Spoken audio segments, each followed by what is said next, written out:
Analyst Brian Sobel. Brian, before we get to your comments, we want to read some tweets from Democrats on the passing of John McCain. The Democratic leader in the Senate, Chuck Schumer, wrote, quote, "As you go through life, you meet few truly great people. John McCain was one of them. His dedication to his country and the military were unsurpassed. And maybe, most of all, he was a truth teller, never afraid to speak truth to power in an era where that has become all too rare."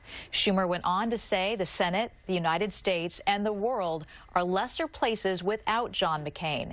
Nothing will overcome the loss of Senator McCain, but so that generations remember him, I will be introducing a resolution to rename the Russell Building after him. California Senator Dianne Feinstein said John McCain was a leader, a public servant, and a patriot, and he'll be terribly missed.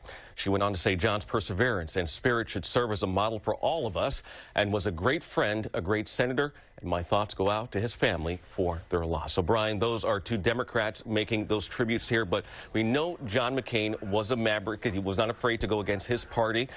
We have Dianne Feinstein making these comments. She is facing a challenge from a challenger who is more left than she is. What does this say when you have a John McCain passing and you see what's going on right now in politics?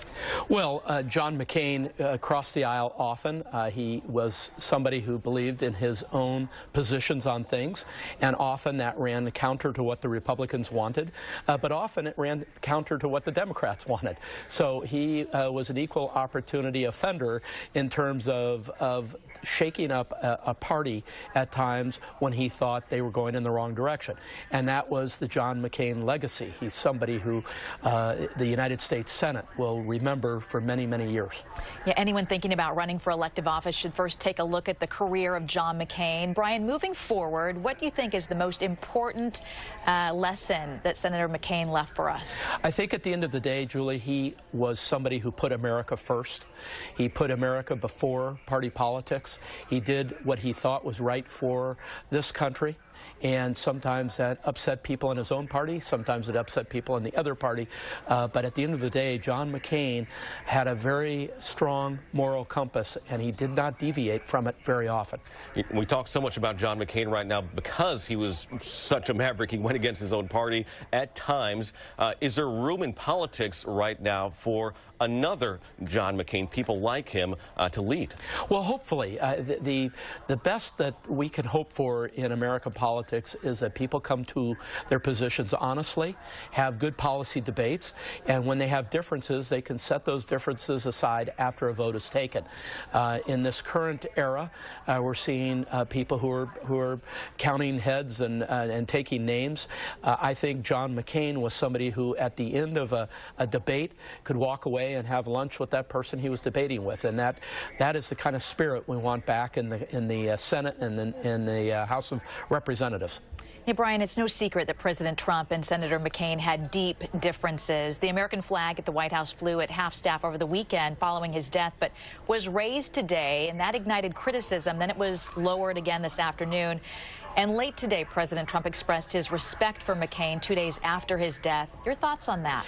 Well, I watched it and was saddened by it. It seems to me that it goes without saying that somebody of Senator McCain's stature and service to this country would have had the flag lowered until he was laid to rest.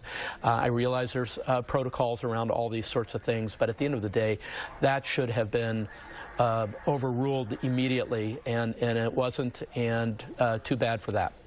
Brian, in his final word to the nation before his passing, Senator McCain called on Americans to rally behind the country's founding ideals rather than hiding behind walls and succumbing to political tribalism.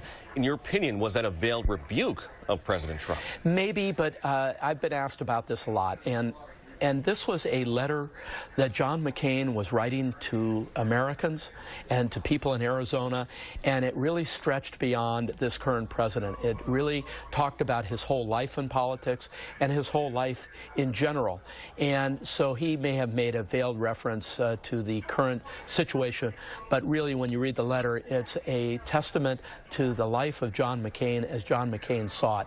And we were blessed in this country to have John McCain serve all of us. Yeah, we need the most important thing that he did was serving the people, so that letter going out to them. Political analyst Brian Sobel, thank you so much for joining us and your insight.